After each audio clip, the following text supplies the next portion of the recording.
ஆண்டவரும் உலக இரட்சகருமாகிய இயேசு கிறிஸ்துவின் நாமத்தினாலே உங்களுக்கு நான் ஸ்தோத்திரங்களை நான் தெரிவித்துக் கொள்கிறேன். நன்றாயிருக்கிறீர்களா? கர்த்தர் உங்களோடு கூட இருக்கிறார். என் இயேசு கிறிஸ்து அவர் 2025 ஆண்டுகளுக்கு முன்பாக உலகத்திலே அவர் பிறந்தார் அல்லவா? உங்களை ரட்சிக்க அவர் வந்திருக்கிறார் அல்லவா? எனக்கு அன்பான தேவ ஜனமே, பாவிகளை ரட்சிக்க கிறிஸ்து இயேசு உலகத்தில் வந்தார் என்ற வார்த்தையின் படியாக அநேகர் இன்றைய நாட்களில் பாவத்தோடு போராடி கொண்டிருக்கிறார்கள் அல்லவா? ஏன் உங்களுடைய வாழ்க்கையில் கூட, என்னுடைய குடும்பத்தில் கூட அப்படிப்பட்ட நபர் இருக்கிறார்கள். பாவத்திலிருந்து ஒரு விடுதலை அடைய முடியாதபடி, ஒரு மேன்மையை பெற்றுக்கொள்ள முடியாதபடி அடிமைத்தனத்தினாலே கட்டப்பட்டவர்களாய் இருக்கிறார்களே, எப்படி விடுதலை ஆக்க முடியும் என்று சொல்லி இருக்கிறீர்களா? என் இயேசு கிறிஸ்து இருக்கிறார். அவர் ஒருவர் மாத்திரமே அவர் ஒவ்வொருவரையும் ரட்சிக்க வல்லமையுள்ள தேவனாய் இருக்கிறார். ஏனென்றால் அவர் பரிசுத்தமுள்ளவராய் இருக்கிறார். அவருடைய விலையேற பெற்ற பரிசுத்தமுள்ள ஒரு மாசற்ற இரத்தம் உங்கள் மீது தெளிக்கப்படும் போது உங்களையும் அவர் தன்னை போல பரிசுத்தமாக்க வல்லமையுள்ள தேவனாய் இருக்கிறார். இன்றைய நாளிலும் கர்த்தர் உங்களோடு கூட பேசும்படியாக தெரிந்து கொள்ளப்பட்ட வேத வசனம் மத்தேயு எழுதின சுவிசேஷம் 1ஆம் அதிகாரத்தினுடைய 21ஆம் வசனத்தை இன்றைக்கு நாம் தியானிக்கலாம். அவள் ஒரு குமாரனை பெறுவாள், அவருக்கு இயேசு என்று பெயரிடுவாயாக, ஏனெனில் அவர் தமது ஜனங்களின் பாவங்களை நீக்கி அவர்களை ரட்சிப்பார் என்றான். எனக்கு அன்பான தேவ ஜனமே, இயேசு என்ற பெயர் ஜனங்களுடைய பாவங்களை நீக்கி ரட்சிக்கக்கூடிய ஒரு பெயராக, ஒரு நாமமாக உள்ளதல்லவா? எனக்கு அன்பானவர்களே, பாவங்களிலிருந்து ஒரு ரட்சிப்பு இயேசு என்ற பெயருக்கு இருக்கிறது. இயேசு என்ற பெயரினுடைய அர்த்தமாய் இருக்கிறது அல்லவா? இன்றைக்கும் அநேகர் பாவத்தோடு போராடி கொண்டிருக்கிறார்கள். யார் என்னை ரட்சிப்பார்கள் என்று சொல்லி, அல்லது ரட்சிக்க மனம் இருக்கிறது, ஆனாலும் ரட்சிப்பிற்குள்ளாக கடந்து வர முடியாதபடி, விடுதலை ஆக்கப்பட முடியாதபடி ஒரு போராட்டமான ஒரு வாழ்க்கையோடு தான் நீங்கள் உங்களுடைய வாழ்க்கையை நீங்கள் நடத்தி கொண்டு இருக்கிறீர்களா? இன்றைக்கு இயேசு கிறிஸ்து உங்களுக்கு ரட்சிப்பை கொடுப்பார். அவர் அன்றைக்கு பிறந்த தெய்வம் இன்றைக்கும் இந்த உலகத்திலே அவர் ஜீவித்து கொண்டிருக்கிறார். ஆவியானவராக இயேசு என்ற நாமத்தை தரித்து கொண்டு, அல்லது இயேசுவின் நாமத்தை விசுவாசிக்கும் போது, இயேசுவுக்கு உங்களுடைய இல்லத்திலே, உங்களுடைய இருதயத்திலே நீங்கள் இடம் கொடுக்கும் போது உண்மையான ரட்சிப்பை, யாரும் கொடுக்க முடியாத ஒரு விடுதலையை, உண்மையான ஒரு மேன்மையை நீங்கள் பெற்றுக்கொள்ளலாம். அன்பான தேவ ஜனமே, உங்களைப் போல நானும் அப்படிப்பட்ட ஒரு சூழ்நிலையோடு தான் போராடி கொண்டு இருக்கிறேன் என்று சொல்லி இருக்கிறீர்கள் அல்லவா?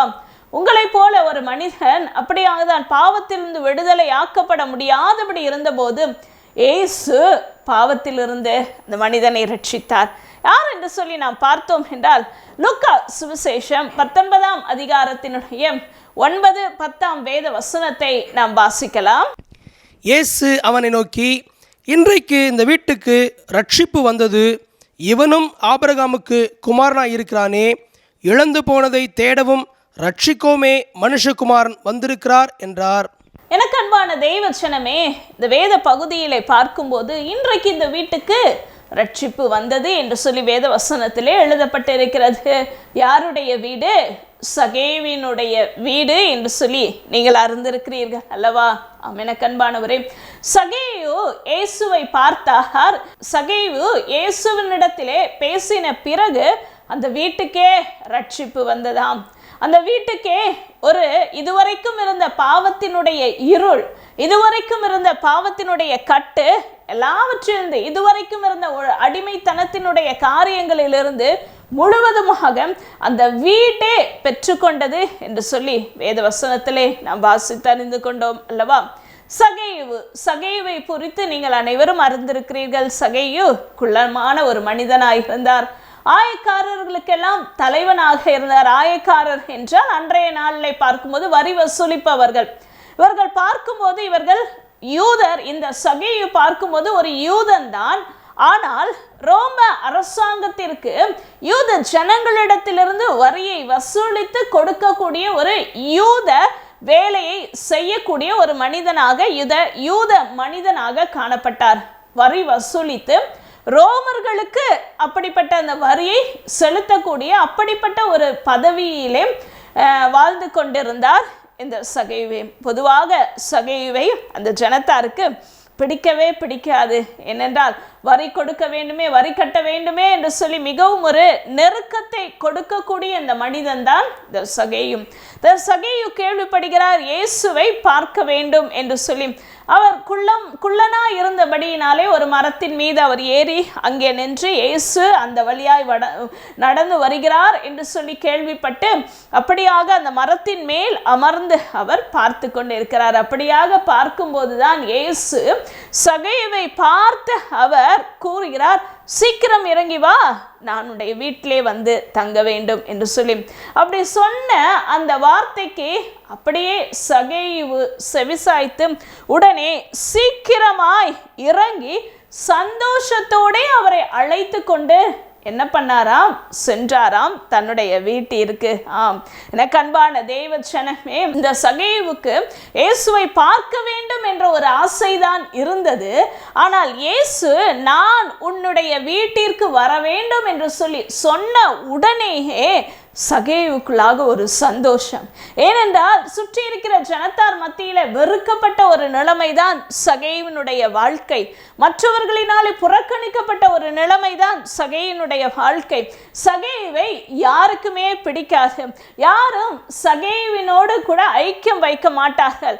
யாரும் சகேயுவை நேசிக்க கூடியவர்கள் கிடையவே கிடையாது. ஏனென்றால் அவருடைய வேலை, அவருடைய பதவி, அவருடைய அந்தஸ்து, அவருடைய காரியங்கள் எல்லாம் அப்படியாக தான் இருந்தது.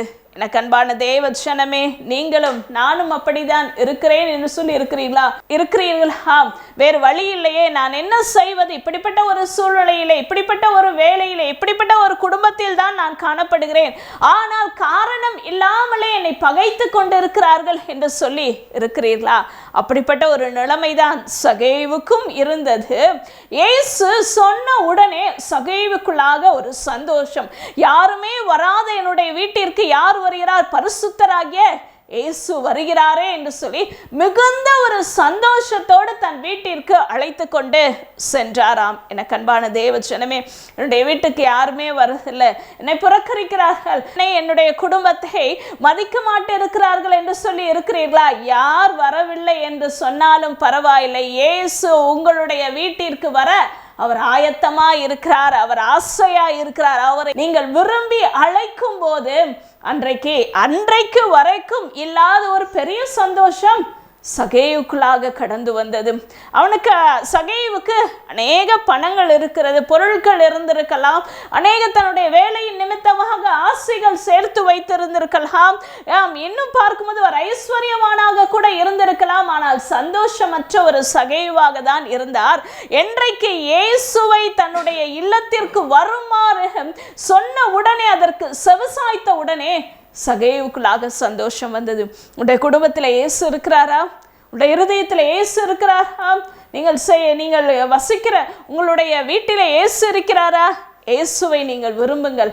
இயேசு வர வேண்டும் என்று சொல்லி ஆசையாயிருங்கள். கண்டிப்பாக உங்களுடைய வாழ்க்கையிலும், உங்களுடைய இல்லத்திலும், உங்களுடைய உள்ளத்திலும் என் இயேசு அவர் சந்தோஷத்தை கொடுக்க வல்லமையுள்ள தேவனாய் இருக்கிறார். இப்படியாக அந்த சந்தோஷத்திலே இருக்கும்போது சுற்றி இருக்கிற ஜனத்தார் எல்லாரும் இந்த சகேயுவை அல்லது அங்க இருக்கிறவர்கள் எல்லாரும் பார்க்கும்போது ஒரு விதமான வார்த்தையை பேசுகிறார்கள். இவர் பாவியான மனுஷனிடத்திலே தங்கும்படியாக போகிறாரே என்று சொல்லி சகேயுவினுடைய காது கேட்க பேசுகிறார்கள்.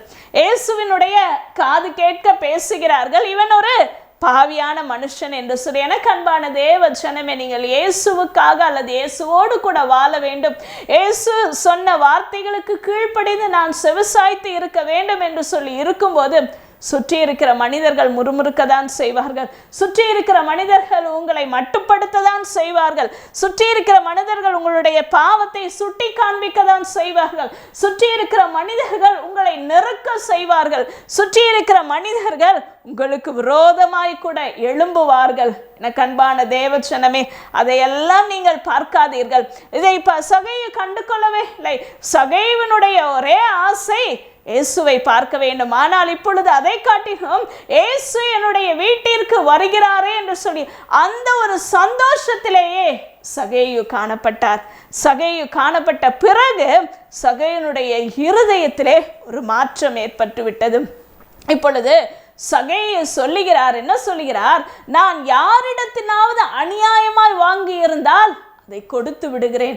அதை எப்படி கொடுப்பேனா? நாளத்தனையாய் கொடுப்பேன் என்று சொல்லி. ஏனென்றால் பழைய ஏற்பாட்டிலே பிரமாணம் இருக்கிறது, இப்படியாக செய்யும் அது அநியாயமாய் வாங்கும் போது அல்லது ஏதோ ஒரு தவறு செய்யும் போது அதற்கான காரியத்தை நாளத்தனையாய் கொடுக்க வேண்டும், நாளத்தனையாய் செலுத்த வேண்டும் என்று சொல்லி இருக்கிறது. அந்த பிரமாணத்தை அறிந்திருந்த இந்த சகேயு அப்படியே செவிசாய்த்து இயேசுவினிடத்திலே ஒப்பு கொடுக்கிறார்.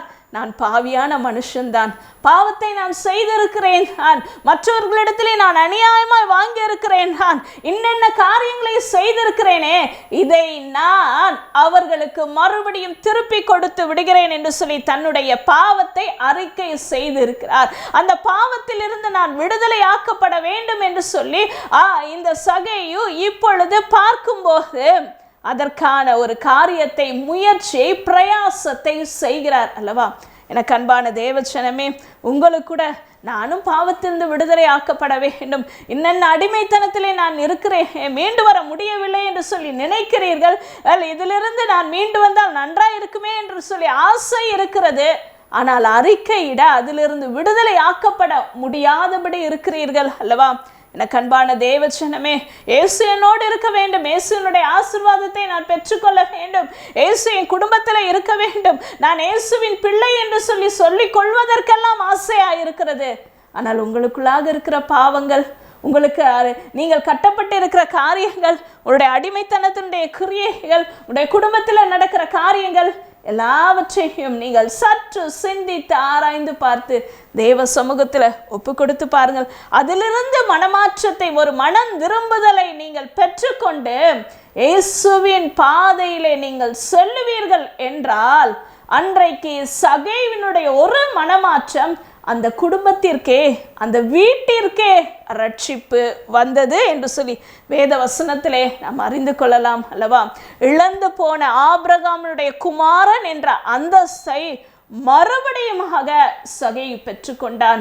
எதையோ இழந்து, இதற்கு முன்பாக நான் இருந்த அந்தஸ்துகள், இதற்கு முன்பாக இருந்த என்னுடைய மதிப்பு, மரியாதை இழந்திருக்கிறேன் என்று சொல்லி இருக்கிறீர்களா? இன்றைக்கு தேவ சமூகத்தில் கர்த்தர் உங்களோடு கூட பேசி கொண்டிருக்கிறார் அல்லவா? என்ன காரியத்திலே நீங்கள் தவறு செய்து கொண்டிருக்கிறீர்கள், எந்த அந்தரங்க பாவத்திலே இருக்கிறீர்கள், சற்று யோசித்து பாருங்கள். அதிலிருந்து இப்பொழுது தேவ சமூகத்தில் அறிக்கையிட்டு நீங்கள் விடுதலை ஆகும்போது மறுபடியுமான அதே அந்தஸ்து, மறுபடியுமான நீங்கள் இருந்த அந்த மேன்மையை, கனத்தை என் தேவன் கொடுக்க வல்லமை உள்ளவராயிருக்கிறார். எனக்கு அன்பான தேவச்சனமே, இயேசுவை விசுவாசிக்கிறவர்களாகிய நீங்கள் இயேசுவினிடத்திலே முழு ரட்சிப்பையும் பெற்றுக்கொள்ள வேண்டியவர்களாக இருக்கிறீர்களவா? அந்த ரட்சிப்பை கொடுக்கக்கூடிய ஒரே தேவன் யார் என்றால் இயேசு கிறிஸ்து தான். இப்பொழுதும் தலைகளை தாழ்த்தி நாம் செபிப்போமா? என்னோ மகா இரக்கமும் கிருபையும் உள்ள எங்கள் தகப்பனே, அப்பா, ஆம்ராஜாவே, இயேசு என்றாலே ஜனங்களுடைய பாவங்களை நீக்கி ரட்சிக்கிற தேவன் அல்லவா? இப்பொழுதும் உடைய தேவ வார்த்தையை கேட்டுக்கொண்டே இருக்கிற ஆண்டவரே, அப்பா, உம்முடைய பிள்ளைகள் ஆண்டவரே, இந்த பாவத்திலே நான் கட்டப்பட்டு இருக்கிறேனே, மீண்டு வர எனக்கு ஆசையா இருக்கிறது, விருப்பமா இருக்கிறது, ஆனால் முடியாதபடி சூழ்நிலையின் நிமித்தமாக, பல்வேறு மனிதர்களின் நிமித்தமாக எனக்குள்ளாகவே ஒரு கட்டப்பட்ட நிலைமையில் இருக்கிறேனே, இந்த அடிமைத்தனத்திலே இருக்கிறேனே என்று சொல்லி ஆண்டவரே, அப்பா, உம்முடைய தெய்வ சமூகத்தில் ஒப்பு கொடுத்து செபிக்கிற இவர்களுக்கு இயேசுவின் நாமத்தினால விடுதலை தாங்க, இயேசுவின் நாமத்தினால ரட்சிப்பை கட்டளையிடுங்க, இயேசுவின் நாமத்தினால பாவங்களை அறிக்கை பண்ணக்கூடிய ஒரு இருதயத்தை நீங்க கட்டளையிடுங்க ராஜாவே. அப்பா, இருதயங்களையும் உள்ளந்திரியங்களையும் ஆராய்ந்து அறிந்திருக்கிற தேவன் அல்லவா? அன்றைக்கு சகேயுனுடைய இருதயத்தை அறிந்த ஆண்டவரே, அப்பா, சகேவுக்குள்ளாக ஒரு குற்ற மனசாட்சியில் இருந்ததிலிருந்து ஒரு விடுதலையை கொடுத்த ஆண்டவரே, அவர் செய்த பாவத்திலிருந்து ஒரு விடுதலையை கொடுத்தது போல ஆண்டவரே, இப்பொழுதும் இயேசுவின் நாமத்தினாலே நீர் விடுதலை ஆக்குவதற்காக உமக்கு நன்றி நன்றி நன்றி தகப்பனே. அப்பா, இந்த சகோதரருக்கு இயேசுவின் நாமத்தினாலே ரட்சிப்பை கொடுத்தீரே, குடும்பத்துக்கு வேண்டிய ரட்சிப்பை கொடுத்தீரே, இவர்களையும் ஆபிரகாமுடைய குமாரராக குமாரத்திகளாக இப்பொழுதே நீர் மாற்றினீரே. உமக்கு ஸ்தோத்திரம் ராஜாவே. என்னென்ன காரியங்களுக்காக தேவைகளோடு ஆண்டவரை எதிர்பார்த்து இந்த பண்டிகை நாட்கள்ல காத்து கொண்டிருக்கிறார்களோ, இயேசுவின் நாமத்தினாலே இவர்களுக்கு நீர் கொடுத்த தயவிற்காக உமக்கு நன்றி நன்றி நன்றி தகப்பனே. அப்பிரயோஜனமான நான் உம்முடைய கடமை மாத்திரம் செய்திருக்கிறேன். எல்லா துதிகன மகிமை ஒருவருக்கே செலுத்துகிறேன்.